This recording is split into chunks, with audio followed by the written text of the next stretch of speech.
Hello students, இப்போ நம்ம இதில் பார்க்க போகிறது 12ஆம் வகுப்பு முதல் பாடம் அணிகள் மற்றும் அணிக்கோவைகளின் பயன்பாடுகள். எடுத்துக்காட்டு 1.26 கொஷின் பாருங்கள். என்ன கேட்குறேன்? T20 ஆட்டம் ஒன்றில் கடைசி ஓவரில் ஒரு பந்து மட்டுமே வீசப்பட வேண்டிய நிலையில் ஒரு அணியானது 6 ரன்கள் ஓட்டங்கள் பெற்றால் மட்டுமே வெற்றி பெறும் நிலையில் இருந்தது. கடைசி பந்து மட்டையருக்கு வீசப்பட்டது. அவர் அதனை மிக உயரம் செல்லுமாறு அடிக்கிறார். பந்தானது செங்குத்து தளத்தில் சென்ற பாதை தளத்தின் y = ax² bx c என்ற சமன்பாட்டின்படி உள்ளது. பந்தானது 10, 8, 20, 16, 40, 22 என்ற புள்ளிகள் வழியாக செல்கிறது எனில் அவ்வணியானது ஆட்டத்தை வென்றதா என்பதை முடிவு செய்யலாமா? உனது விடையினை கிராமர் விதியை கொண்டு நியாயப்படுத்துக. எல்லா தொலைவுகளும் மீட்டர் அளவில் உள்ளன. பந்து சென்ற பாதையின் தளமானது மிக தொலைவில் உள்ள எல்லை கோட்டின் 70,0 என்ற புள்ளியில் சந்திக்கும். ஒரு பால்ல 6 ரன்கள் அடிக்கணும்னு சொல்கிறாங்க. அப்போ இந்த ஒரு சமன்பாடு கொடுத்துருக்காங்க, இந்த புள்ளிகள் கொடுத்துருக்காங்க. இந்த சமன்பாடில் இந்த புள்ளிகள் நீங்கள் பிரதியிட்டிங்கன்னா சமன்பாடுகள் கிடைக்கும். அது வச்சு நம்ம கண்டுபிடிக்கணும் கிராமரின் விதியை பயன்படுத்தி. அப்போ ஃபஸ்ட்டு இந்த சமன்பாட்டை எடுத்து எழுதுங்க. பாருங்கள், y = ax² bx c என்ற பாதையானது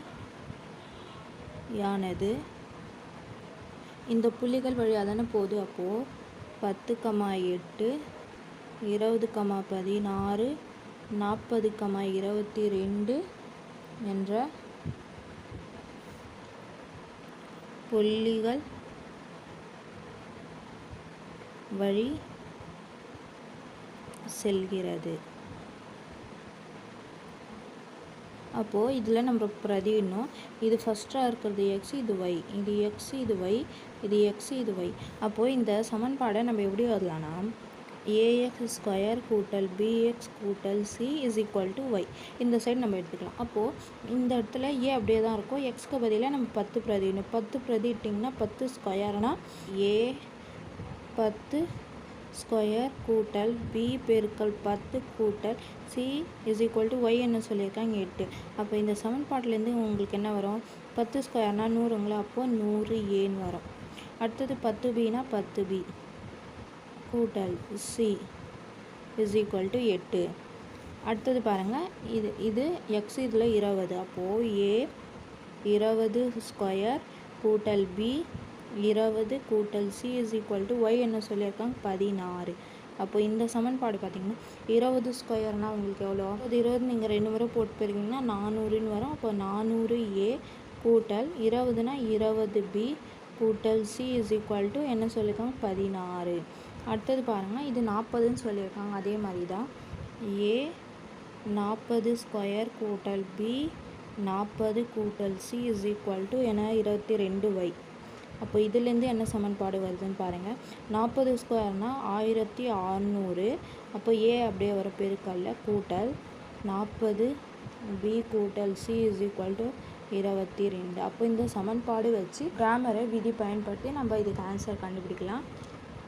கிராமரின் விதியை பயன்படுத்த. அப்போ ஃபஸ்ட்டு டெல்டா. அப்போ டெல்டா = இங்கே இது கண்டுபிடிச்சிருக்கோம்ல ஏபிசி. அப்போது இது 100, இதோட மதிப்பு 10, இங்கே எதுவுமே இல்லாதனால 1ன்னு அர்த்தம். அப்போது 100 10 1. இதில் 400 20 1. அப்போது 400 20 1. இதில் 1600 40 1. அப்போது 1640 1. அடுத்தது பாருங்கள், இதில் 100 நீங்கள் பொதுவாக இருக்குதுங்களா? அப்போ இதுலேருந்து 100 வெளியே எடுக்கலாம். இதில் 10 பொதுவாக இருக்குதுங்க. அப்போ 10 வெளியே எடுங்க. 100ம் 10 வெளியே எடுத்திங்கன்னா என்ன வரும்? 1000ன்னு வரும். அப்போது 1000. இது 100 எடுத்துட்டிங்கன்னா எவ்வளோ இருக்கும்? மீதி 1. இதில் 10 வெளியே எடுத்திங்கன்னா 1, இதில் 1 அப்படியே தான் இருக்கும். இதில் 100 எடுத்திங்கன்னா 100ஆல் இது வகுத்துட்டிங்கன்னா என்ன வரும்? 4. இது 10ஆல் வகுத்திங்கன்னா 2, இது 1 அப்படியே வரும். இது பார்த்திங்கன்னா 16ன்னு வரும், இது 4ன்னு வரும், இது 1. இது 100 எடுத்ததுனால 100ஆல் வகுத்திடணும். இது 10 எடுத்ததுனால 10ஆல் வகுத்திட்டிங்கன்னா இந்த நம்பர் வரும்.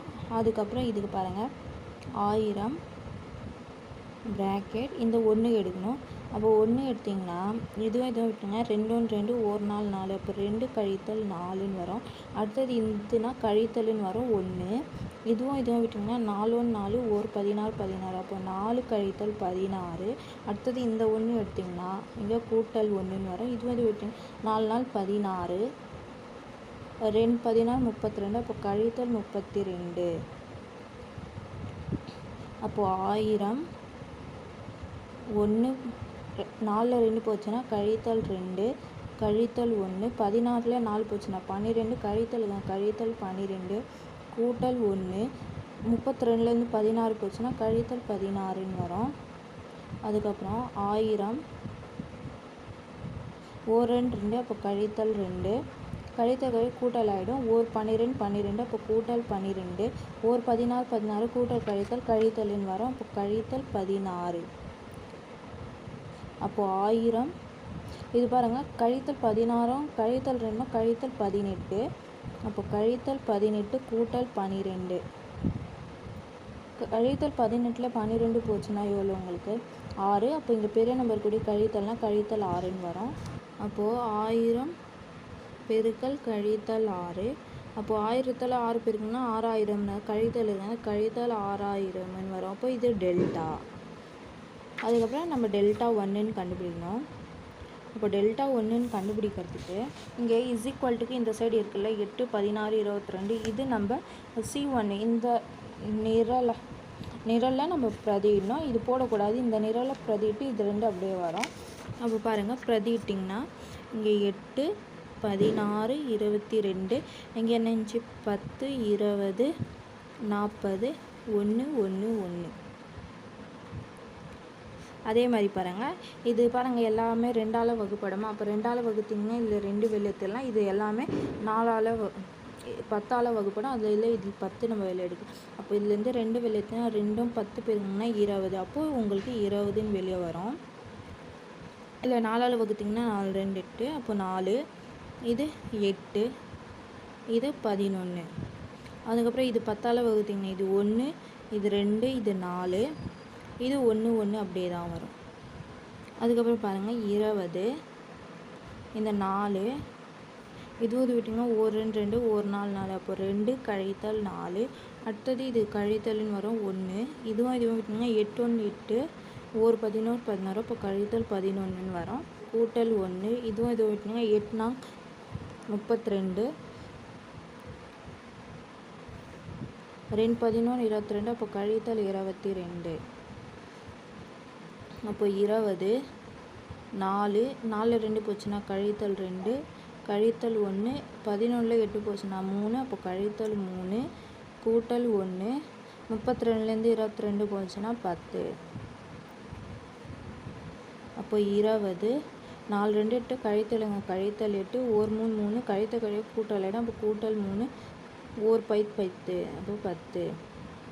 அப்போ 20 கழித்தல் 8 3 10 கொடுங்கண்ணா 13. அப்போது 13ல் 8 போச்சுன்னா 5 அப்போ 25 100. அப்போது இது லாம்டா 2 லாம்டா 1. அதுக்கப்புறம் லாம்டா 2 கண்டுபிடிக்கலாம். லாம்டா 2னா இந்த ஃபஸ்ட் ரோவில் இதில் மாற்றலாம்ல. இப்போது லாம்டா 2வில் பார்த்தீங்கன்னா செகண்ட் ரோவில் மாற்றணும். இங்கே ஃபஸ்ட்டில் இருந்தது அப்படியே தான் வரும். அப்போது 100 400 1600 இங்கே தான் மாற்றணும். 8 16 22 இது கடைசியில் இருக்கிறது அப்படியே தான் வரும். அடுத்தது பாருங்கள் இது 3 இதில் 100 பொதுவாக இருக்குதுங்களா 100 வெளியே எடுக்கலாம். இதில் 2 அப்போ 100 2 பேருக்குனிங்கன்னா 200 இல்லை 200ன்னு வெளியே வரும். அப்போது 100 எடுத்திங்கன்னா 1 இது 4 16 இதில் 2 வெளியே எடுத்திங்கன்னா 4 இது 8 இது 11 இந்த கடைசியாக இருக்கிறது அப்படியே வரும். அப்போ 200 இது 1ன்னு எடுத்திங்கன்னா இதுவும் இதை விட்டிங்கன்னா 8 1 8 1 11 11 அப்போ கழித்தல் 11. அதுக்கப்புறம் கழித்தல் 4 இதுவும் இதை விட்டிங்கன்னா 1 4 4 1 16 16. அடுத்தது கூட்டல் 1 இதுவும் விட்டிங்கன்னா 4 11 44 8 16 128 அப்போ கழித்தல் 128. அதுக்கப்புறம் 200 1 அப்படியே இருக்கட்டும். 11ல் 8 போச்சுன்னா கழித்தல் 3 கழித்தல் 4 16ல் 4 போச்சுன்னா 12 அப்போ கழித்தல் 12 கூட்டல் 1 128ல் 44 போச்சுன்னா 84 அப்போ கழித்தல் 84 இப்போ 200 ஒரு 3 3 இங்கே கழித்தல் 3 4 12 48 அப்போது கழித்தல் கூட்டல் கூட்டல் 48 ஒரு 84 84 அப்போ கழித்தல் 84 அப்போது 200 கழித்தல் 84 3 கூட்டிங்கன்னா கழித்தல் 87 கூட்டல் 48 அப்போது 87லேருந்து 48 உங்களுக்கு போச்சுன்னா 39 பெரிய குழி கழித்தல்னா கழித்தல் 39ன்னு வரும். அப்போது 200 பெருக்கல் கழித்தல் 39 அப்போது 200 நீங்கள் கழித்தல் 39 பெருக்குனிங்கன்னா கழித்தல் 7800ன்னு வரும். இது பார்த்திங்கன்னா λ2. அதே மாதிரி λ3 இஸ் ஈக்குவல் டு இந்த ஃபஸ்ட் 2 அப்படியே தான் இருக்கும். இது கடைசியாக இருக்கிறது தான் இது எடுத்து நம்ம மாற்றணும். அப்போது 100 400 1600 10 20 40 இங்கே 8 16 22 அப்போ பாருங்கள் இதில் 100 வெளியே எடுக்கலாம், இதில் 10 வெளியே எடுக்கலாம், இதில் 2 வெளியே எடுக்கலாம். அப்போது 100 10 1000 1000 2 2000 அப்போது 2000 வெளியே எடுத்திங்கன்னா இங்கே 1 இது 1 இல்லை 4 இது 4 இது 2 இது 8 இது 16 இது 4 இது 11 பாருங்கள் இது 1 இது 2000 அப்படியே இருக்கும் 2000 1 அப்படியே இருக்கும் 1 விட்டுட்டிங்கன்னா 2 11 22 8 4 32 அப்போ கழித்தல் 32 அதுக்கப்புறம் கழித்தல் 1 இதுவும் விட்டிங்கன்னா 4 11 44 8 16 128 அப்போ 128 அதுக்கப்புறம் கடைசியில் கூட்டல் 4 இதுவும் விட்டிங்கன்னா 4 4 16 கழித்தல் 2 16 32 அப்போ 32 அதுக்கப்புறம் 2000 அப்படியே இருக்கும் 1 32லேருந்து 22 போச்சுன்னா 10 இது பெரிய நம்பர் கழித்தல்னா கழித்தல் 10ன்னு வரும். அதுக்கப்புறம் கழித்தல் 1 128லேருந்து 44 போச்சுன்னா 84 இப்போ கழித்தல் 84 கூட்டல் 4 32லேருந்து 16 போச்சுன்னா கழித்தல் 16 அதுக்கப்புறம் 2000 அப்படி இருக்கணும். ஒரு 10 10 கழித்தல் 10ன்னு வரும். கழித்தல் கூட்டல் இடம் கூட்டல் 84 4 16 பார்த்திங்கன்னா 64ன்னு வரும். அப்போ 2000 கழித்தல் 10 கூட்டல் 84 கழித்தல் 64 அப்போ 2000 இது 74 கழித்தல் அப்போது கழித்தல் 74 கூட்டல் 84னா 2000 84 74 போச்சுன்னா 10 அப்போ நீங்கள் 10ஆல் பெருக்குனிங்கன்னா 20000ன்னு வந்துடும். அப்போது இது டெல்டா 3 உங்களுக்கு. அப்போது எல்லாமே கண்டுபிடிச்சிட்டோமா? அப்போது கிராமரின் விதிப்படி ஏ அதில் ஏ தானே கண்டுபிடிக்கிறோம். அப்போ ஏ இஸ் ஈக்குவல் டு டெல்டா 1/டெல்டா. அப்போது டெல்டா என்ன கண்டுபிடிச்சோம் 100 டெல்டா என்ன கண்டுபிடிச்சோம் கழித்தல் 6000. இது பாருங்கள் டெல்டா கழித்தல் 6000 டெல்டா 1 100 அதான் போட்டோம். கேன்சல் பண்ணிங்கன்னா பாருங்கள் 2 பூஜ்ஜியத்துக்கு 2 பூஜ்ஜியம் கேன்சல் ஆகிடும். அப்போ இங்கே 1 இருக்குது கீழே 60ன்னு இருக்குது. அப்போ கழித்தல் இருக்குது மீதி அப்போ என்ன வரும் கழித்தல் 1/60 ஏவோட மதிப்பு இதுதான். அடுத்தது பினா டெல்டா 2/டெல்டா. அப்போது டெல்டா 2 என்ன கண்டுபிடிச்சோம் இங்கே பாருங்கள் டெல்டா 2 கழித்தல் 7800. இப்போ கழித்தல் 7800 டெல்டா என்னது கழித்தல் 6000.